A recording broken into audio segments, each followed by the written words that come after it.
Olá, eu sou o professor Leonardo, professor do curso de Serviço Social aqui da UFMT, estou como diretor-geral da Adufimate e hoje a gente vem conversar sobre uma série de problemas que são de grande indignação para todos nós e que temos vivenciado diariamente na UFMT. Problema de iluminação na universidade, problemas de furtos e assaltos na universidade, problemas de falta de pessoas para garantir de falta de profissionais para garantir limpeza mínima para o trabalho, de falta de profissionais para as funções técnico-administrativas, falta de professores, falta de bolsas de pesquisa, bolsas de extensão, falta de condições dos nossos estudantes e das nossas estudantes continuarem na universidade. Está demonstrado por dados que a quantidade de matrícula nas universidades tem diminuído drasticamente, é a menor desde a redemocratização. E mais do que isso, no dia a dia da universidade, a gente observa que nossos estudantes e as nossas estudantes não conseguem, mesmo aqueles matriculados, continuar assistindo aula, continuar participando de projetos vários.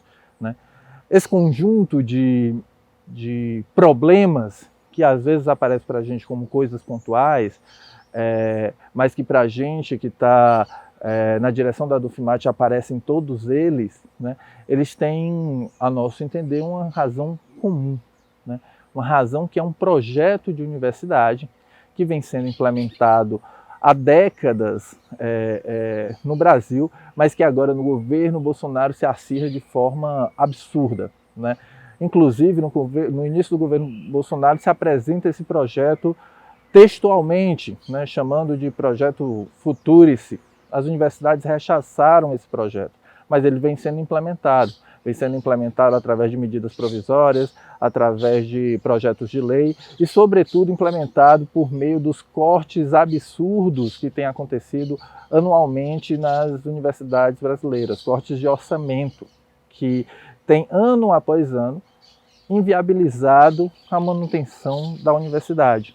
E daí surgem os assaltos, daí surge a falta de limpeza, daí surge a falta de professor, daí surge a falta de bolsa, daí surge o aumento no valor do RU, problemas que nós temos vivenciado cotidianamente na universidade. A gente precisa dizer que o antes tem considerado esses cortes, na verdade, não como uma decisão aleatória, como algo pontual, mas como uma política dos governos, exatamente para fazer algo que é do interesse dos negócios do capital no Brasil, e no mundo inteiro, mas que é retirar dinheiro público, porque esse dinheiro que é retirado, ele vai para algum lugar. Então, retirar dinheiro público do direito à educação, do direito à saúde, no caso das universidades, para deixar ele disponível para os negócios do capital. Por exemplo, para o pagamento da dívida, que é a Bolsa Banqueiro, vai para os bancos, vai para o sistema financeiro.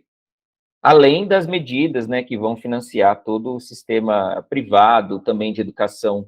Já tem 10 anos, mais ou menos, que a gente não tem laboratórios adequados, E as nossas notas no ENAD não estão vindo boas, Eu chego sempre com um monte de bolsas, É computador, é fio, é extensão, é retroprojetor que tem que pegar lá na guarita, às vezes não dá certo, você volta na guarita, entrega de volta, As canetas não funcionam, você precisa ir na livraria comprar caneta, comprar paninho para apagar, Porque às vezes o que a instituição te fornece é de baixa qualidade e não dá para você usar, não tem.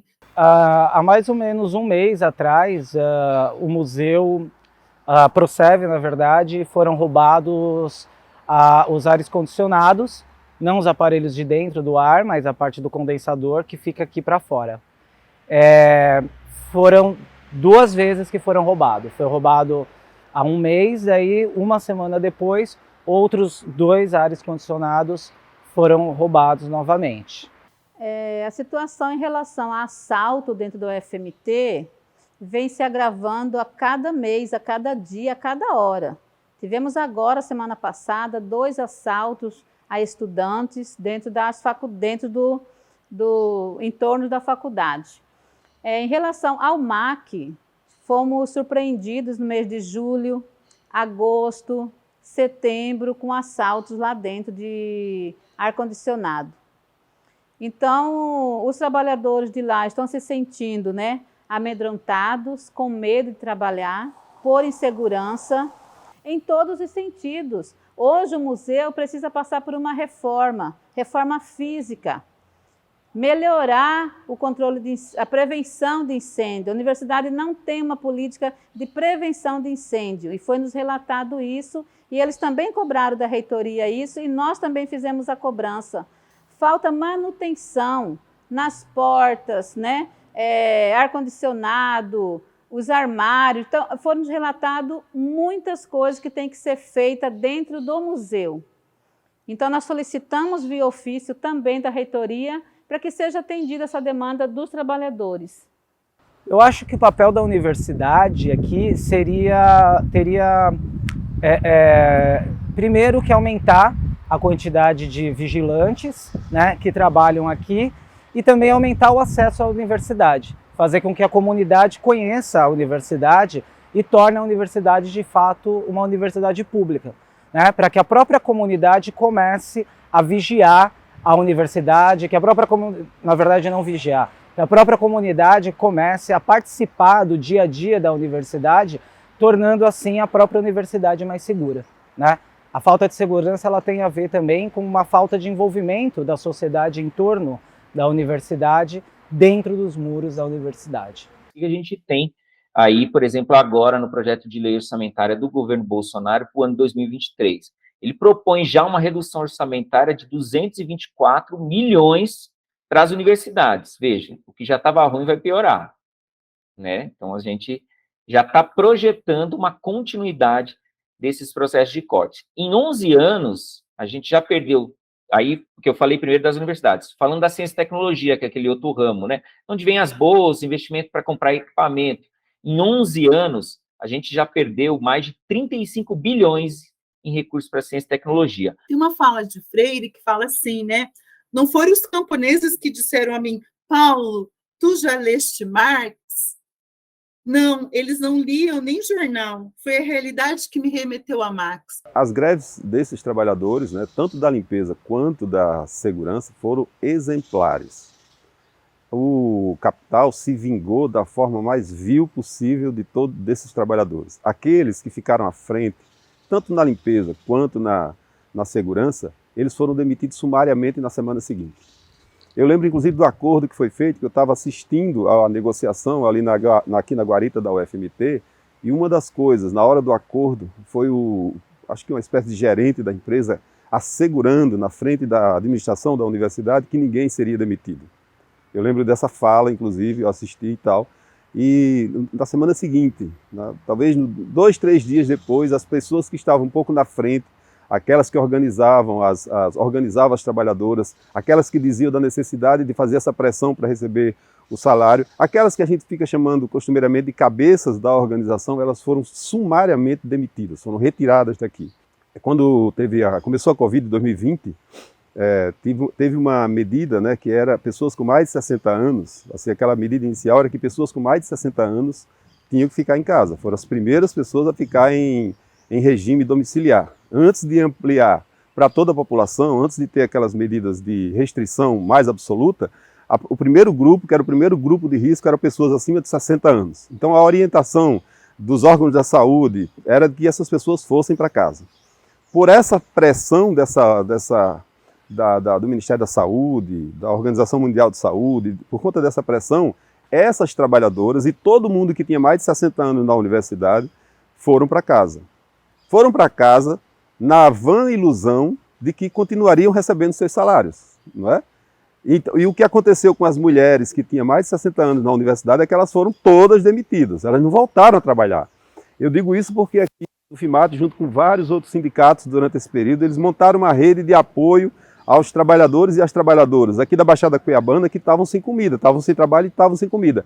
Essas trabalhadoras foram assistidas, de certa maneira, por essas cestas básicas, porque elas ficaram sem emprego. Elas ficaram sem emprego durante a pandemia. Esse foi talvez um dos atos mais cruéis que a universidade pactuou, ou seja, que a universidade assistiu calada, digamos assim.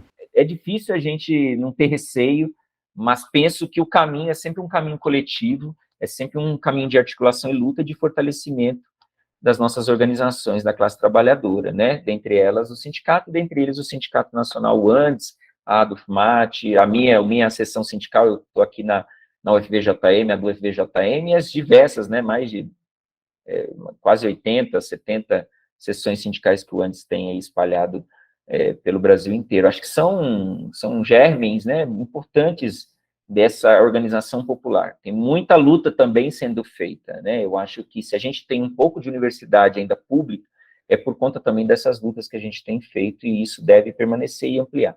Diferente do que diz a nossa reitoria, não está tudo bem com o orçamento da UFMT, e não está tudo bem com o orçamento da Universidade Brasileira.